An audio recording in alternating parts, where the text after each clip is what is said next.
బంగ్లాదేశ్ రాజకీయాల్లో కీలక మలుపు తిరిగింది. తాజా పార్లమెంటు ఎన్నికల్లో బంగ్లాదేశ్ నేషనలిస్ట్ పార్టీ ఘన విజయం సాధించి అధికారాన్ని కైవసం చేసుకుంది. పార్టీ అధినేత తారిక్ రెహమాన్ తదుపరి ప్రధానమంత్రిగా బాధ్యతలు చేపట్టేందుకు సిద్ధమవుతున్నారు. ఈ విజయంపై భారత ప్రధాని నరేంద్ర మోడీ అభినందనలు తెలియజేస్తూ ఇరు దేశాల మధ్య సంబంధాల పునరుద్ధరణకు సంకేతాలిచ్చారు.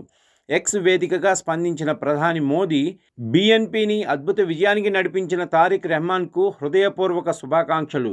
ఈ విజయం ఆయన నాయకత్వంపై బంగ్లాదేశ్ ప్రజలు ఉంచిన విశ్వాసానికి నిదర్శనమని పేర్కొన్నారు. ప్రజాస్వామ్య సమగ్ర అభివృద్ధి దిశగా బంగ్లాదేశ్కు భారత్ మద్దతు ఎప్పుడూ ఉంటుందని స్పష్టం చేశారు. ఉమ్మడి అభివృద్ధి లక్ష్యాల సాధన కోసం కలిసి పనిచేయాలనే ఆశాభావాన్ని వ్యక్తం చేశారు. మొత్తం 299 స్థానాలున్న బంగ్లాదేశ్ పార్లమెంట్లో మెజారిటీకి అవసరమైన సంఖ్య 150 కాగా బీఎన్పీ ఏకంగా 212 స్థానాలు గెలుచుకుని క్లీన్ స్వీప్ చేసింది. జమాతియే ఇస్లామీ 70 స్థానాలకు పరిమితమై ఓటమిని అంగీకరించింది.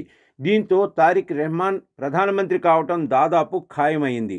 తల్లి మాజీ ప్రధాని జియా ఖలీదా మరణానంతరం పార్టీ బాధ్యతలు చేపట్టిన ఆయన పార్టీని విజయతీరాలకు తీసుకెళ్లడం విశేషంగా భావిస్తున్నారు. గతంలో షేక్ హసీనా ప్రభుత్వంతో భారత్కు సన్నిహిత సంబంధాలు ఉండేవి. అయితే ఆమె అధికారానికి దూరమై భారత్లో ఆశ్రయం పొందిన తర్వాత కొంత దౌత్యపరమైన దూరం ఏర్పడింది.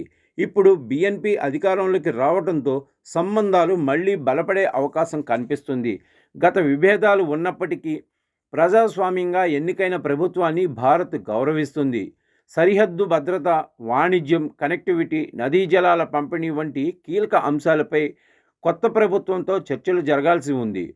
తారిక్ రెహమాన్ ప్రభుత్వం భారత్ పట్ల సానుకూలంగా వ్యవహరిస్తే దక్షిణాసియాలో ప్రాంతీయ స్థిరత్వం మరింత బలపడే అవకాశం ఉంది. ప్రధాని మోదీ సందేశాన్ని దౌత్య నిపుణులు సానుకూల సంకేతంగా విశ్లేషిస్తున్నారు. ఇక ముందెంత మార్పు వస్తుందో చూడాలి.